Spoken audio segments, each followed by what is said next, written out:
"You'd make a great bride," I said, trying not to laugh as she stood there with the veil. She didn't fix the veil. She just turned, arched an eyebrow at me, and said, "I would need a groom for that." The whole room laughed. I laughed too, louder than the joke deserved, and for a second I thought that was the end of it. But there was a beat, right before she turned back to the mirror, where her eyes stayed on me a little longer than a joke like that usually needs. I didn't think about it again that day. I went back to my drawings, and she went back to being my boss, and neither of us said another word about weddings for the rest of the afternoon. My name is Daniel Ford. I am 33 years old, and I have lived in Denver for 2 years now, in a one-bedroom apartment near Cherry Creek that still doesn't have curtains in the kitchen because I never got around to buying any. Before that, I lived in Chicago, married to a woman named Kelly, in a life that looked, from the outside, like it was going exactly the way it was supposed to. It wasn't anyone's fault, the way it ended. She got a job offer in Seattle that was too good to turn down, and I couldn't leave my work behind to follow her, and somewhere in the space between two cities, the marriage just quietly ran out of road. We didn't fight about it. We signed the papers at a kitchen table, split the furniture fairly, and wished each other well, and I have never once doubted that she meant it. I packed 2 suitcases and drove west, and I ended up here, in a city I picked mostly because it wasn't Chicago and it wasn't Seattle, and because it was far enough from both that I could start being a person again instead of half of something that used to work. I am an interior architect. I design spaces for events, mostly, which is a strange thing to explain to people at a bar because they always assume I mean birthday parties. What I actually mean is that I take empty warehouses and half-built venues and figure out how to make them feel like somewhere a person would want to stand still in, just for an evening. Right now, I am running the biggest project our firm has ever taken on, a luxury wedding venue going up on the edge of the city, and it has consumed most of my waking hours for months. I work at Bishop Design Studio, and Erin Bishop is my boss.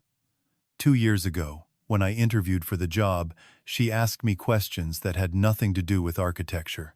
She asked if I had ever stopped to help a stranger in the middle of the night. I remember thinking it was one of those personality questions companies use to test how you think on your feet, so I gave her some honest, unremarkable answer and moved on, and I never thought about it again. I got the job.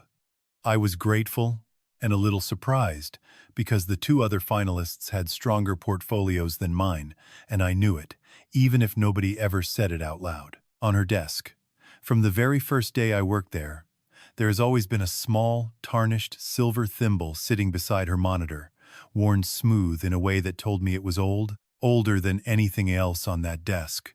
I asked her about it once, early on, half joking, expecting some quick, forgettable answer. She just smiled and said, "Old habit," and went back to her screen, and I let it go because it seemed like the kind of thing you don't push on with someone you've known for 2 weeks. The rhythm of that office became the rhythm of my life without my noticing. Coffee brewing at 7 in the morning, the smell of fresh-cut pine in the design shop downstairs, the printer humming out blueprints while the sun came up over the mountains through the east windows. Erin was always the first one in and the last one to leave, and somewhere along the way, without either of us saying anything about it, she started remembering that I take my coffee black, no sugar, and I started leaving her desk lamp on for her before I left at night, so the room wouldn't be dark when she got there. Carla Jenkins, her assistant, used to catch my eye sometimes when my name came up near Erin's, and give me this small, knowing look, like she was in on something I hadn't figured out yet. I never asked her about it.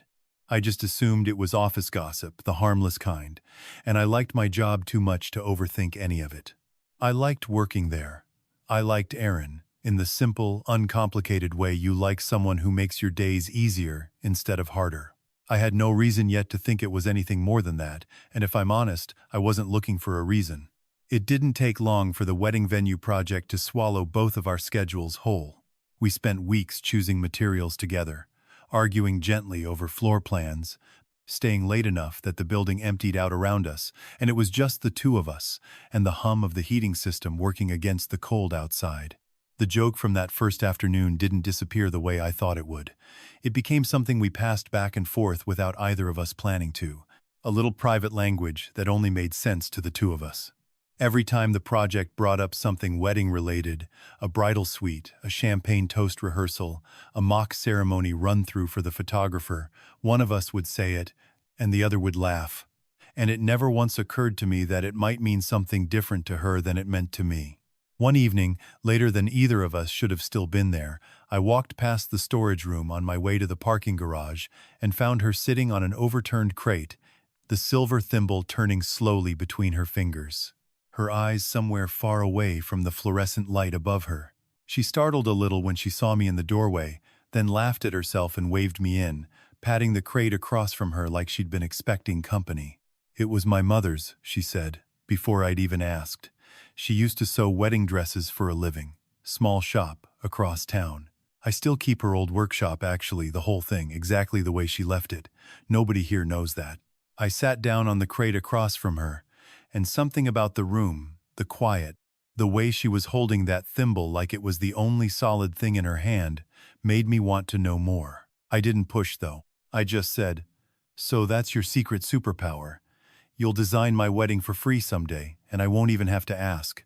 She laughed, quick and easy, but there was something underneath it, something I couldn't name at the time, some current running just beneath the surface of an ordinary conversation. "Only if you find someone who deserves it," she said, and turned the thimble over one more time in her fingers before slipping it back into her pocket, like she was putting away something she hadn't meant to take out in the first place. I didn't think about that sentence again for weeks. I had no reason to.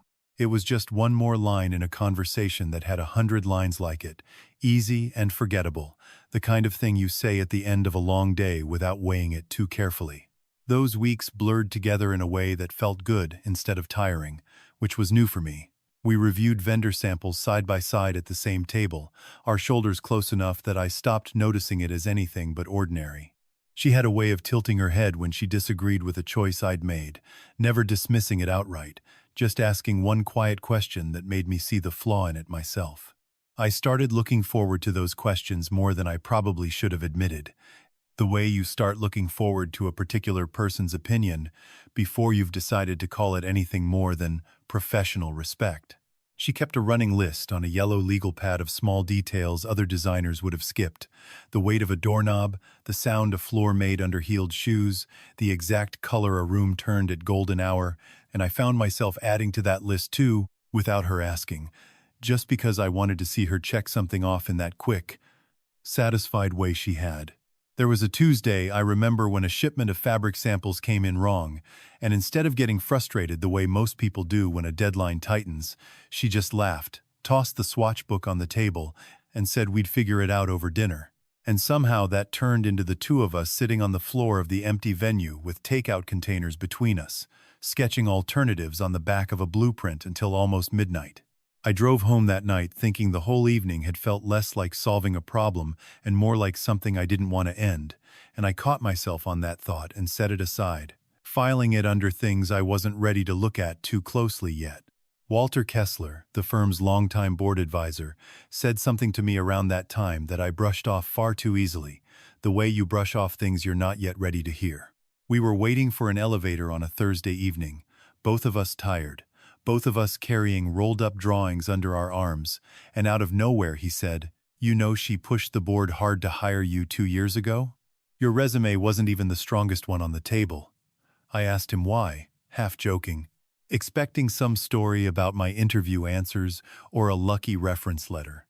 He just smiled, that particular smile older men get when they know something you don't and have decided you'll figure it out on your own time, and said, "Ask her yourself sometime," and stepped into the elevator before I could follow up with another question. I thought about that elevator conversation more than I let on, turning it over during the drive home, during the quiet parts of meetings when my mind wandered. I told myself Walter was just an old man who liked being cryptic, that there was probably some ordinary explanation, a scheduling gap, a budget line that needed filling fast, nothing more than that. It was easier to believe the ordinary version. I didn't ask Aaron about it directly, not then. Some part of me was afraid of what I might hear, or maybe afraid of what I might hope to hear, and I wasn't ready yet to sort out the difference between those two things. I noticed, without really registering it as a pattern at first, that Erin had designed dozens of wedding spaces over the years and never once stayed to watch a single ceremony happen in them. She would walk through on the final inspection, check every detail with her usual precision, straighten a chair here, adjust a floral arrangement there, and then leave before the guests ever arrived, handing the rest of the evening off to the event staff. I mentioned it once, lightly, standing beside her in an empty tent full of white chairs, and she just said she preferred to see her work empty before it got messy with people and emotion and everything that comes with a real wedding day. I laughed and let the subject drop, the way you let a lot of things drop when you're not yet looking for the thing underneath them. There were smaller moments too, easy to miss if you weren't paying attention, but I was starting to pay attention. The way she'd save me the last of the coffee without being asked.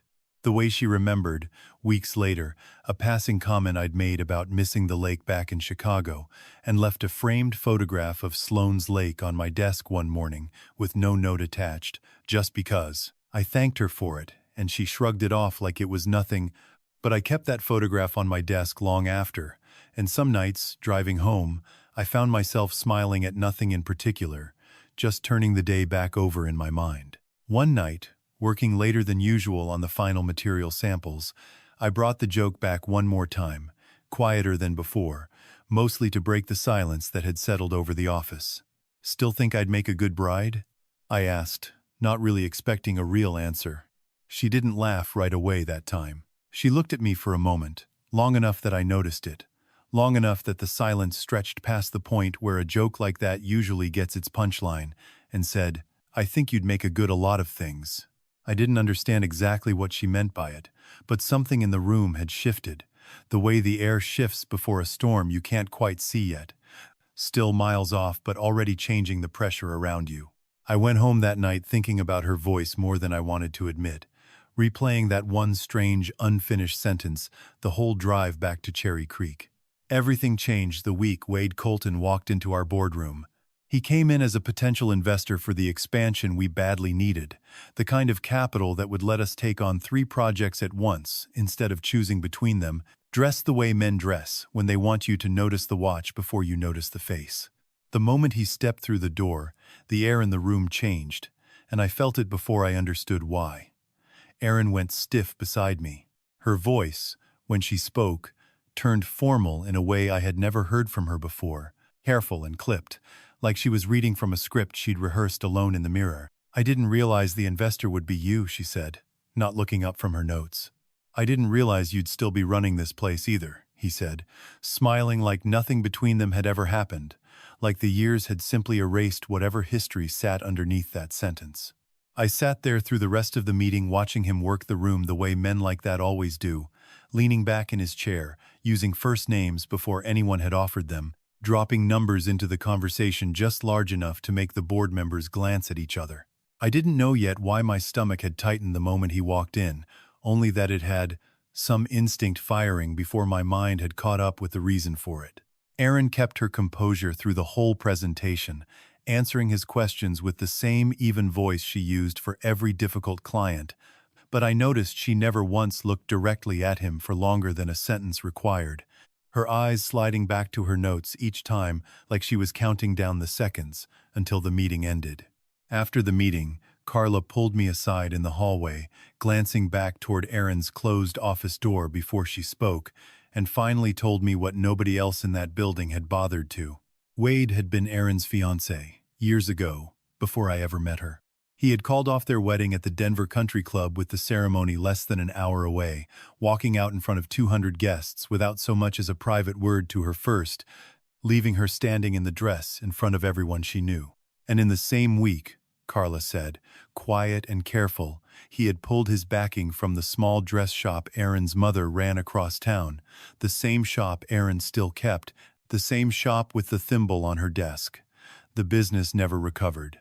Erin's mother passed away a little over 3 years ago, not long after the doors closed for good, and Erin had never told a single person at the firm the whole story, only pieces of it, only what was necessary to explain why she flinched at the word wedding sometimes, when she thought no one was watching. I understood, hearing that, why Erin flinched at his name, why the thimble mattered so much more than an old habit, why she never stayed to watch a ceremony finish. But understanding it didn't stop what came next, and in some ways it only made what came next harder to watch. I stood in that hallway for a long moment after Carla walked away, replaying every version of Aaron I'd known over the past 2 years against this one new piece of information, and none of it quite lined up yet. The way puzzle pieces from two different boxes never quite fit, no matter how hard you press them together. I thought about the thimble again, about the way her hand had wrapped around it that night in the storage room, protective in a way I hadn't understood at the time. I didn't yet know how close that story was standing to my own life, close enough to reach out and touch, but something in me had already started keeping careful watch over her whenever Wade's name came up in a meeting, some part of me stepping quietly into a role I hadn't been asked to fill. Wade began inserting himself into how the firm operated almost immediately, questioning staffing decisions in meetings, pushing for changes to projects he had no real authority over yet, sitting in on calls he hadn't been invited to and treating the invitation as a formality he was simply extending to us. It didn't take long before he turned his attention to me directly, calling my role unnecessary overhead in front of the entire board, like I was a line item on a spreadsheet and not a person who had spent 2 years building something inside those walls. Worse than that, somehow he had heard about the joke, our joke. The private, harmless thing that had lived quietly between Aaron and me for months, passed back and forth in empty offices and late-night drafting sessions where nobody else was ever around to hear it. He brought it up in a board meeting, smiling the whole time, like he was doing everyone in the room a favor by saying it out loud. "Cute, the two of you," he said, glancing between us with an expression that made my jaw tighten. "Very unprofessional, don't you think? Investors like clean optics.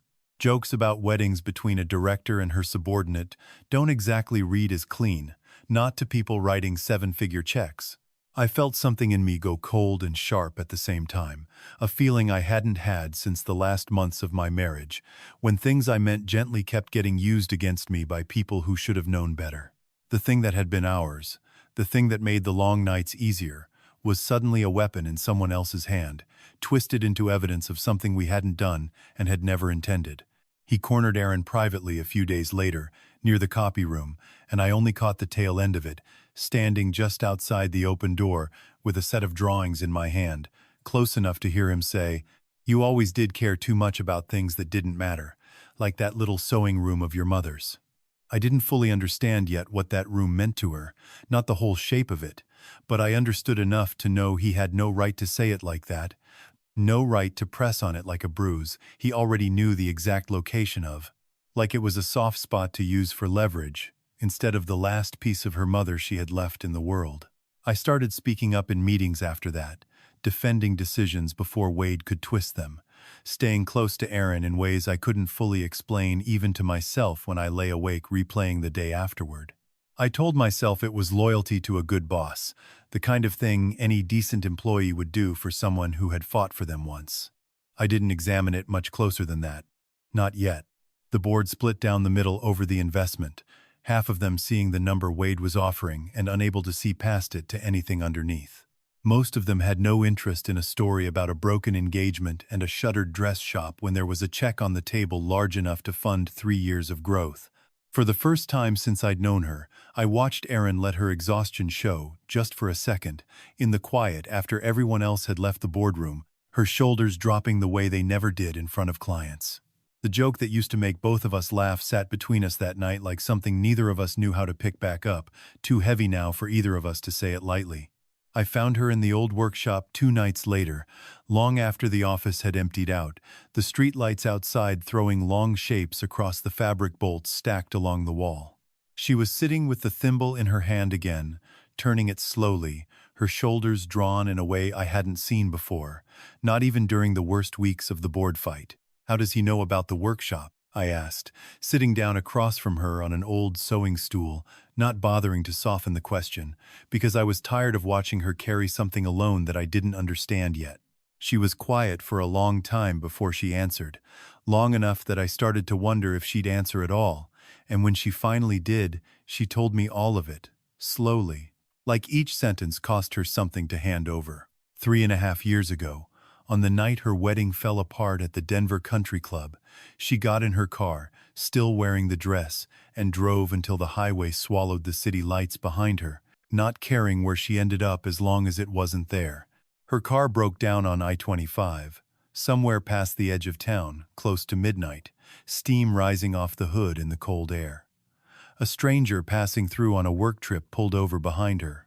He didn't ask who she was or why she was crying in a wedding dress on the side of the road at midnight. He just changed her tire without a word, and then sat with her on the guardrail until the sky started to lighten at the edges, and left before she ever learned his name, because neither of them had thought to ask. "You didn't ask why I was crying in a wedding dress at midnight," she said, looking at me now instead of the thimble, her voice steadier than I expected. "You just stayed." I felt the ground tilt a little under that sentence, the way a room tilts when you realize you've been standing in the wrong version of a story the whole time. That was me. Years before I ever knew her name, years before Denver was anything more than a place I passed through on my way somewhere else, on a work trip I barely remember the details of now, that had been me on that guardrail. She told me the rest without stopping, like she'd been carrying it too long to slow down now that she'd finally started. When my resume landed on her desk 2 years ago, she recognized my name before she ever opened the file. Some detail from that night lodged so deep in her memory that it surfaced the second she saw it typed on a page. She fought the board to bring me in, not because my portfolio was the strongest, not because I interviewed better than the others, but because some debt she'd never had the chance to repay had just walked back into her life in the form of an application. "I told myself it was about talent," she said, quiet and steady, watching my face for whatever reaction was about to cross it. "But I think I just wanted a reason to see you again, even if you never knew why." Then she told me about the joke, the one from that very first afternoon with the veil, the one that had followed us through the whole project without either of us naming what it really was. "I wasn't joking that day," she admitted, turning the thimble over one more time.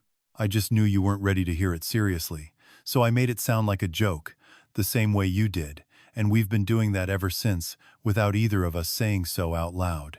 I didn't feel shocked, sitting there in that quiet workshop with the smell of old fabric all around us.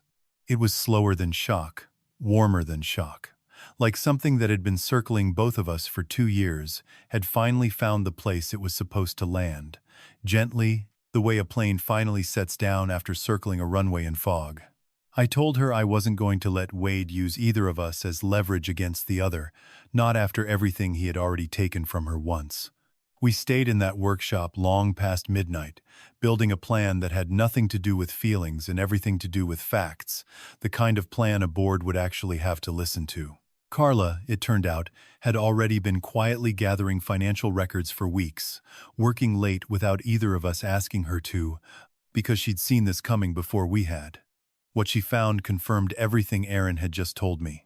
Wade hadn't simply walked away from her mother's shop the way a man walks away from a relationship that isn't working. He had pulled his funding without warning, in the same week as the wedding, in a way that looked less like heartbreak and more like a calculated exit designed to hurt as many parts of her life as possible at once. In the board meeting that followed, Carla laid the records out on the table without raising her voice once, letting the numbers do the talking the way good evidence always does. Walter stood up before anyone else could speak and made it clear where he stood, reminding the room, plainly, that they were choosing between money and integrity, and that the firm had survived on the second one long before Wade Colton ever walked through its doors. The vote went against Wade's investment by a wide enough margin that he didn't bother arguing, didn't bother with a closing speech or a threat on his way out. He left the building that afternoon without another word to either of us, and something in the office exhaled for the first time in weeks, a tension nobody had realized they were holding until it finally let go. What came after that wasn't sudden. It was slow, in the best way things can be slow, built out of ordinary evenings, instead of grand gestures or big declarations. We fell into a new rhythm together, working late not because a crisis demanded it anymore, but because neither of us wanted to leave yet, finding reasons to stay another hour that had nothing to do with deadlines. I started helping her close up the old workshop some nights, sweeping fabric scraps into bins while she sorted through patterns her mother had left behind, tracing the pencil marks in the margins with a kind of quiet tenderness I hadn't seen from her anywhere else. Neither of us rushed to name what was happening between us. We just let it happen, the way good things tend to when nobody's forcing them into a shape before they're ready. Some evenings we didn't talk about the firm at all. She'd sit at the sewing table repairing something small, a hem, a loose button, and I'd sit across from her sketching whatever came into my head, and the silence between us stopped feeling like something that needed filling. I noticed the way she hummed under her breath without realizing it when she was concentrating, an old tune I never asked the name of because I liked not knowing. I liked having one small mystery left that I wasn't in any hurry to solve. On the nights it snowed, she'd make tea in a chipped kettle that had belonged to her mother, and we'd drink it standing at the window watching the flakes catch the streetlight outside, not saying much of anything, and I remember thinking that I hadn't felt that kind of quiet, unhurried comfort with another person in a very long time. Maybe not since before Kelly and I had started running out of things to say to each other. We took walks some Sunday mornings along the path near her apartment. No particular destination, just an hour of moving through the cold together, before the day asked anything of us. She told me small things on those walks. The name of the street her mother's shop used to sit on before it closed, the sound the old sewing machine made when it finally gave out for good, and I told her things too, about Chicago, about the version of myself that used to live there, about how strange it still felt some mornings to wake up in a city I'd chosen entirely on my own. Neither of us reached for the other's hand on those walks. Not yet, but there were moments. The distance between us on the sidewalk got small enough that it stopped feeling accidental. 10 months passed before the firm signed the largest contract in its history, the venue project Wade had once tried to strangle before it ever left the ground, finally opening its doors to its first real wedding, 150 guests filling seats we had argued over for weeks.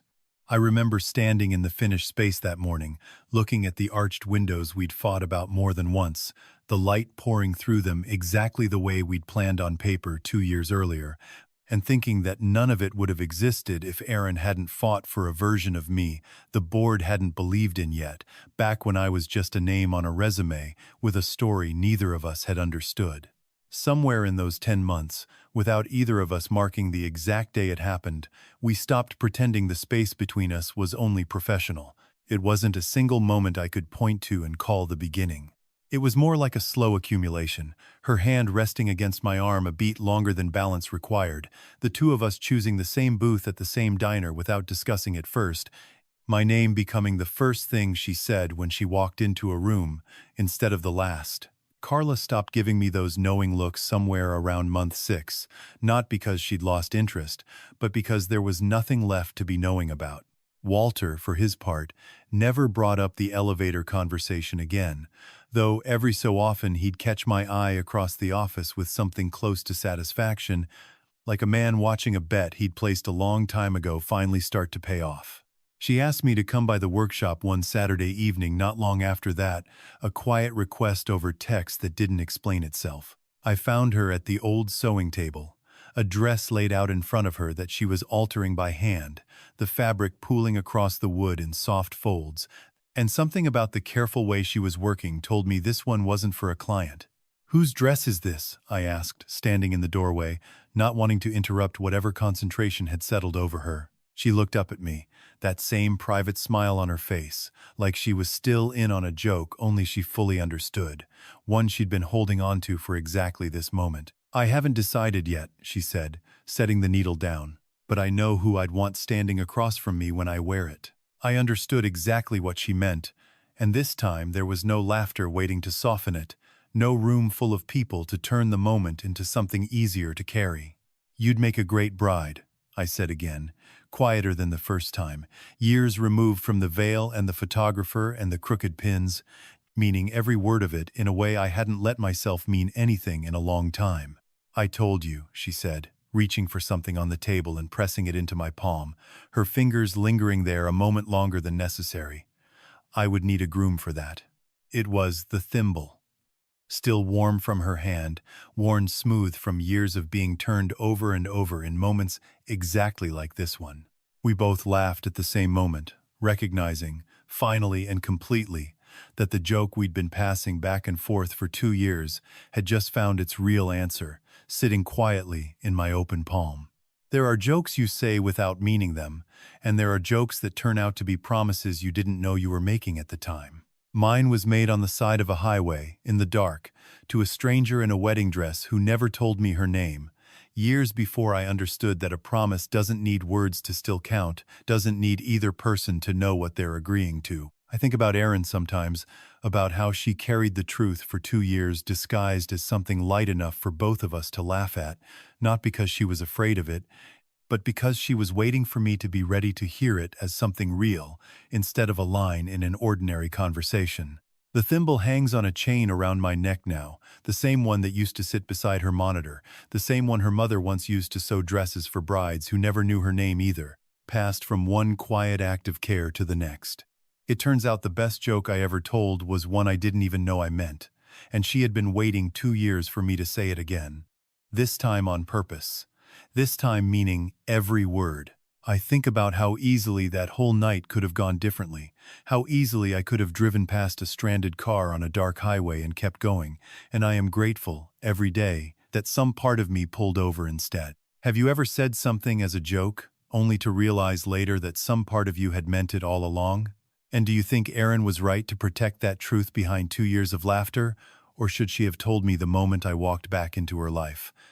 If this story made you smile, do me a favor and hit that like button, subscribe so you don't miss the next one, and tell me in the comments which one of your own jokes might turn out to be truer than you think.